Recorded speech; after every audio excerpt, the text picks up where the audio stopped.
नमस्कार। CBSE economics में आप सभी का स्वागत है। और सिविक्स में आज ऑन इक्वालिटी चैप्टर का लास्ट डे है। लास्ट डे में हम लोग क्या क्या पढ़ने वाले हैं? पहले चैलेंज ऑफ डेमोक्रेसी पढ़ेंगे, थोड़ा सा बचा हुआ है। उसके बाद हम क्वेश्चन आंसर डिस्कस करेंगे। तो चैलेंज ऑफ डेमोक्रेसी में मतलब देखिए आप, अगर हम आपको पूरा डेटा बता दें तो 18वीं शताब्दी के बाद से लगातार पूरी दुनिया में डेमोक्रेटिक कंट्री की संख्या लगातार बढ़ी है। लगातार हर देशों में डेमोक्रेसी की संख्या बढ़ती चली गई है। और इस 21वीं सदी में कुछ देशों को ही छोड़ करके लगभग सारे देशों में डेमोक्रेसी आ गई है। चुनाव होता है रेगुलर और अपने शासक का चुनाव करते हैं। लेकिन डेमोक्रेसी में कुछ चैलेंजेस भी देखने को मिलता है हमें। तो हम इसी परिप्रेक्ष्य में चैलेंजेस के बारे में भी डिस्कस करने वाले हैं।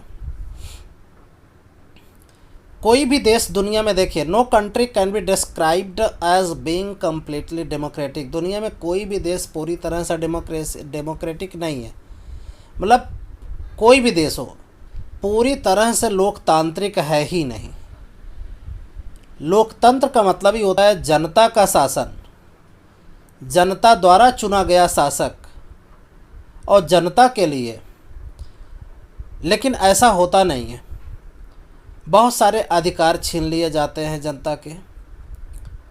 और आप ऐसा भी देखते होंगे कि मीडिया पर प्रतिबंध लगा दिया जाता है।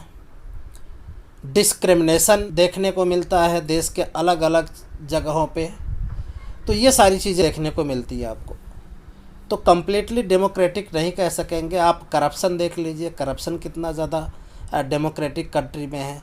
तो ये सारे ड्रॉबैक्स कह सकते हैं डेमोक्रेसी का, जो एक किसी भी डेमोक्रेटिक कंट्री के लिए बहुत बड़ा चैलेंज है। मतलब किसी भी ऑफिस में जाएंगे, सरकारी ऑफिस में, तो 80% 70% सरकारी ऑफिस ऐसी है जहाँ पे पैसा दिए आपका काम हो ही नहीं सकता। तो ये डेमोक्रेसी के लिए बहुत बड़ा चैलेंज है। There are always communities and individuals trying to expand the idea of democracy and push for greater recognition of equality on the existing as well as new issues। तो देखिए, इक्वालिटी सबसे बड़ी समस्या है। मतलब भारत ही नहीं, दुनिया के और देश भी इस समस्या से जूझ रहे हैं। मतलब इक्वालिटी लाना या इक्वालिटी इस्टेब्लिश करना, रिकॉग्नाइज करना किसी भी कंट्री में सबसे बड़ी समस्या है। क्योंकि हर देश जाति, धर्म और अलग अलग समुदाय या अलग अलग ट्राइबल कम्युनिटी, अलग अलग प्लेस ऑफ बर्थ या महिलाएं पुरुषों, मतलब किसी न किसी आधार पर डिस्क्रिमिनेशन होता ज़रूर है। तो दुनिया के बहुत सारे देश ऐसा प्रयास कर रहे हैं, लोग भी प्रयास कर रहे हैं, कम्युनिटीज़ भी लगी हुई है कि जो डेमोक्रेसी की जो आइडिया है उसमें कम से कम इक्वालिटी ज़रूर हो। आगे हम बात करते हैं। Central to this is the struggle for the recognition of all persons as equal and for their dignity to be maintained. तो हर आदमी की अपनी डिग्निटी होती है, अपनी गरिमा होती है, उसे मेंटेन करना ये एक बहुत बड़ी समस्या है डेमोक्रेटिक कंट्री में। तो इसके लिए भी तमाम तरह के समुदाय लोग स्ट्रगल कर रहे हैं, संघर्ष कर रहे हैं।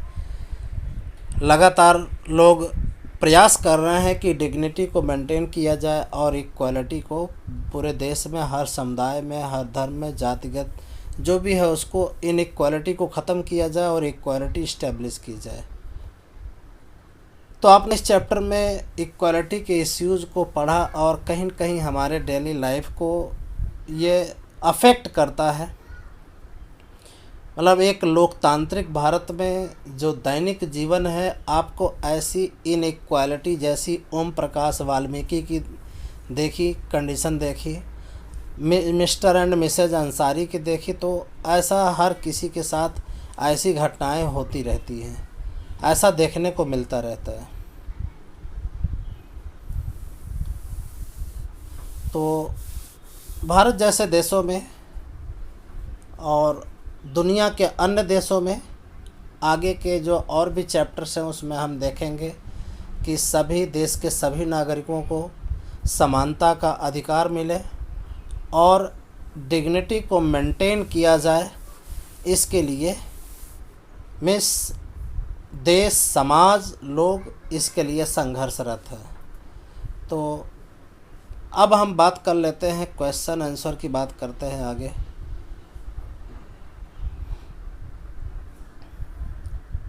पहले हम ऐसे डिस्कस कर लेते हैं क्वेश्चन आंसर के बारे में, और आंसर आपको लिखना है, और हो सका तो मैं इसका आंसर भी स्क्रीनशॉट अगर मिलता है तो मैं डाल दूंगा जो आप लिख सकें।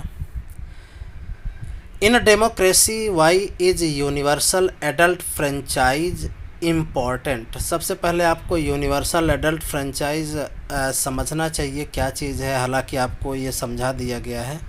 यूनिवर्सल एडल्ट फ्रेंचाइज का मतलब ये होता है कि एनी पर्सन मेल और female means who is above the 18 years they are eligible to casting vote and they are ready to cast their vote for electing their representative. मतलब किसी भी डेमोक्रेसी में ये इतना इम्पोर्टेंट है कि इसमें यूनिवर्सल एडल्ट फ्रेंचाइज क्या है, इसमें 18 साल से ऊपर के सभी भी नागरिक चाहे वो किसी जात धर्म समुदाय या महिला या पुरुष कोई भी हो, उन्हें वोट देने का अधिकार मिल जाता है। और कहीं न कहीं लोकतांत्रिक देश में ये हर व्यक्ति को, चाहे गरीब हो चाहे अमीर हो या कोई मजदूर वर्ग हो या कोई भी मतलब एक डोमेस्टिक वर्कर हो, वो रियलाइज़ करते हैं इलेक्शन के समय पर कि कम से कम उन्हें इक्वल वोट देने का अधिकार है। आप जानते ही हैं, राष्ट्रपति से लेकर के एक डोमेस्टिक वर्कर मतलब कोई आम आदमी को सबको एक ही वोट देने का अधिकार हो, चाहे वो कोई भी हो। तो इस बात की लोगों को बड़ी खुशी होती है कि हमें भी एक बराबर का अधिकार दिया गया है। तो इसलिए किसी भी डेमोक्रेटिक कंट्री में यूनिवर्सल एडल्ट फ्रेंचाइज बहुत इम्पॉर्टेंट है, बहुत इम्पॉर्टेंट है। इससे पता लगता है कि जो सरकारें हैं, सरकारों को चुनने में जनता का बहुत बड़ा हाथ है और जनता के पास ही अधिकार है। अल्टीमेटली 5 साल के लिए सरकारें चुनी जाती हैं, और अगर जनता को वो शासन नहीं पसंद आया तो वो मीन्स अगले 5 ईयर्स में अगले इलेक्शन में वो अपने रिप्रेजेंटेटिव को चेंज कर सकते हैं, अपने प्राइम मिनिस्टर को चेंज कर सकते हैं, अपने राष्ट्रपति को चेंज कर सकते हैं। तो भारत में चीफ मिनिस्टर और प्राइम मिनिस्टर दोनों को चेंज करने का अधिकार जनता के पास है, लेकिन हमारे यहाँ सुप्रीम पावर पीएम में है। ऐसे ही दुनिया के दूसरे देशों में, अमेरिका वगैरह में, वो जो सुप्रीम पावर होती है वो सारी पावर वहाँ के प्रेसिडेंट में होती है, इसलिए मैं राष्ट्रपति की बात कर रहा था। तो कई ऐसे देश हैं जहाँ पर राष्ट्रपति शासन चलाता है, हमारे यहाँ प्राइम मिनिस्टर शासन चलाते हैं। इसी तरह से दुनिया के अलग अलग देशों में मतलब एक तरह से आप ये कहिए कि जो शासन सत्ता है वो जनता के हाथ में होती है। तो 5 साल के लिए सरकारें बनती हैं, लेकिन 5 साल बाद जनता के पास इतनी पावर होती है कि वो चाहे तो सरकारों को बदल सकता है। तो आप इसमें अपने हिसाब से लिखेंगे, और हो सका तो मैं इसका स्क्रीनशॉट आपको इसमें प्रोवाइड कर दूंगा और पॉज करके देख लीजिएगा। Reread the box of Article 15 and state 2 ways in which the article addresses inequality। Article 15 का मैंने इससे पहले वाले जो वीडियो था उसमें मैंने बताया है आपको कि आर्टिकल 15 में क्या क्या चीज़ें हैं, जिसमें जाति है, धर्म है, रेस है और प्लेस ऑफ बर्थ है, जेंडर है। इसके आधार पे जो इनइक्वालिटी है means the people are discriminated on the basis of these differences. तो आपको इसमें लिखना है कि 2 ऐसे तरीके आपको लिखने हैं जिसके आधार पे भारत में इनइक्वालिटी एड्रेस की जाती है। तो आपका एक हो गया यह रिलीजन हो गया, और दूसरा कास्ट लिख सकते हैं। जातिगत आधार पे और दूसरा धर्म के आधार पे। तो कुछ भी आप लिख सकते हैं, या जन्म स्थान के आधार पे, या मेल फीमेल के आधार पर, लिंग के आधार पर, तो जैसा भी आप चाहें 2 इसमें आप लिख दीजिए। तीसरा क्वेश्चन आता है, in what ways was Om Prakash Valmiki experience similar to that of Ansari's. Om Prakash Valmiki की भी कहानी आपने देखी है और अंसारीज की भी कहानी देखी है। तो देखिए जो सिमिलरिटी हमें देखने को मिलती है कि देखिए ओम प्रकाश वाल्मीकि का डिस्क्रिमिनेशन इसलिए हुआ क्योंकि वो जातिगत आधार पर वो दलित था, मतलब जाति के आधार पर डिस्क्रिमिनेशन हुआ क्योंकि वो एक दलित परिवार का बच्चा था और गरीब था। दूसरा अंसारीज के केस में देखने को मिलता है क्योंकि वो संपन्न लोग थे, काफ़ी पैसे वाले थे, लेकिन मुस्लिम कम्युनिटी से बिलोंग करते थे, मतलब वो मुस्लिम थे, अंसारीज टाइटल से नाम से लगता है, तो उसके आधार पर भेदभाव हुआ। तो पहले वाले केस में आप देखिए जाति के आधार पर भेदभाव हुआ, तो यहाँ पे धर्म के आधार पर भेदभाव हुआ। तो ऐसा आपको सिमिलरिटीज़ दोनों में देखने को मिलती है। चौथे क्वेश्चन की बात करें तो what do you understand by the term all persons are equal before law, why do you think it is important in a democracy.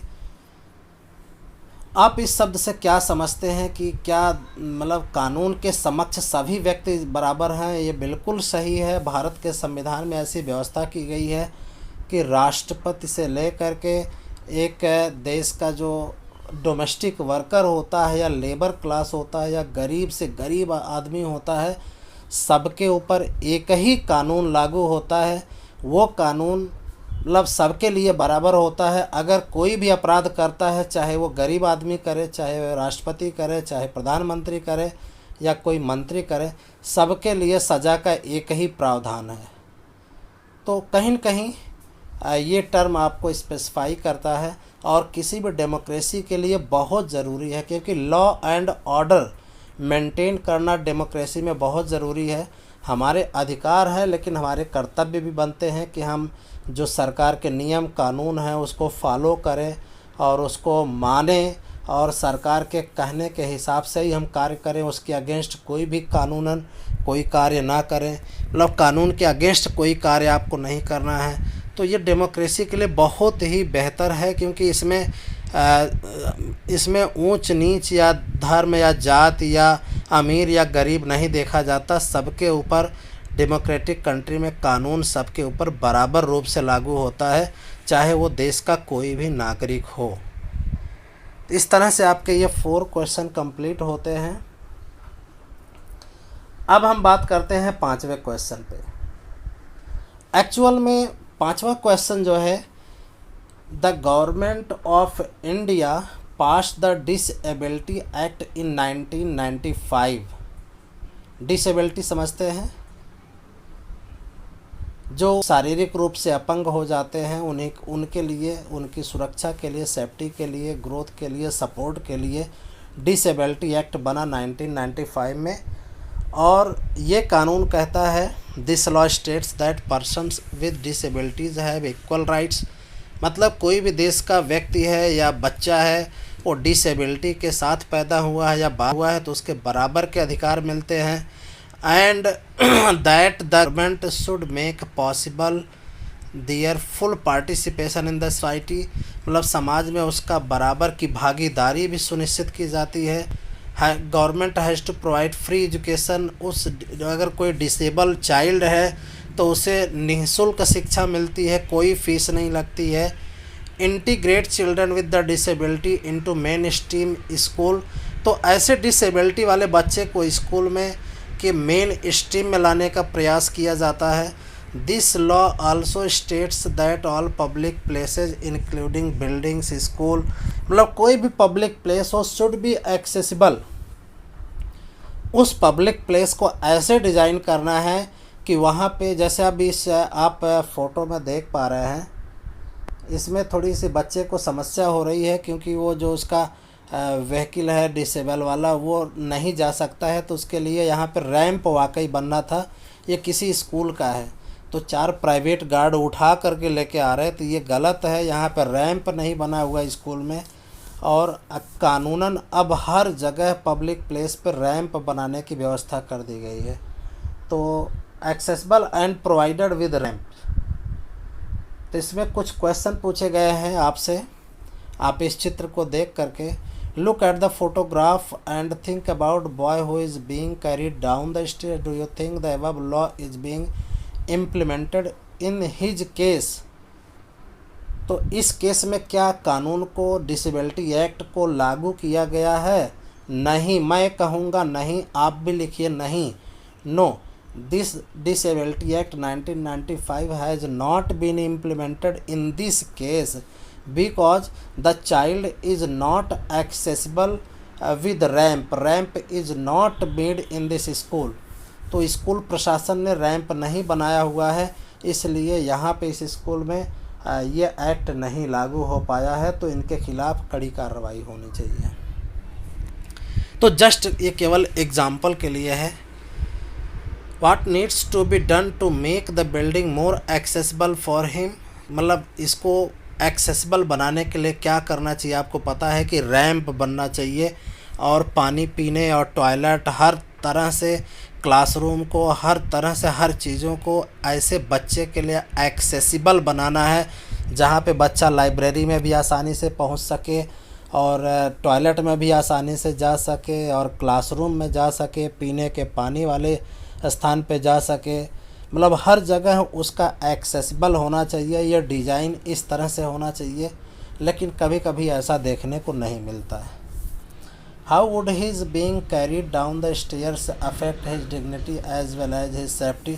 तो देखिए इसमें बच्चे की सेफ्टी कहीं न कहीं मीन्स खतरे में पड़ जाती है। अगर वो उन लोगों से हाथ से छूट जाए तो बच्चे को कितना बड़ा नुकसान हो सकता है, बच्चा गिर जाए नुकसान हो सकता है।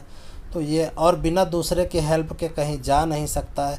तो कहीं न कहीं ये एक समस्या पैदा करता है और इन्होंने डिसेबिलिटी एक्ट को नहीं लागू किया है। तो ऐसे स्कूलों के खिलाफ सख्त से सख्त कार्रवाई की जानी चाहिए जहाँ पर रैंप वगैरह नहीं बने या सारी सुविधाओं को एक डिसेबल बच्चे के लिए एक्सेसिबल नहीं बनाया गया है। इसके अलावा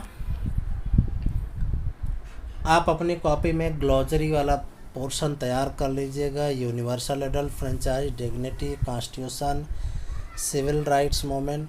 और आज का क्लास यहीं पे हम बस अब समाप्त करते हैं। कल फिर एक नए चैप्टर के साथ नए टॉपिक के बारे में डिस्कस करेंगे। तो आज के लिए बस इतना ही। अगर आप मेरे चैनल पर नए हैं तो चैनल को सब्सक्राइब कर लीजिए और वीडियो लगातार देखते रहिए, तब आपको समझ में आएगा। क्वेश्चन आंसर को करते रहिए टाइमली, कॉपी बना लीजिए, जो चीज़ें आपको बताई जाती हैं पूरा करते रहिए, लिखते रहिए। कल फिर नए टॉपिक के साथ मिलते हैं और इसी के साथ thank you, bye bye for watching CBSE economics.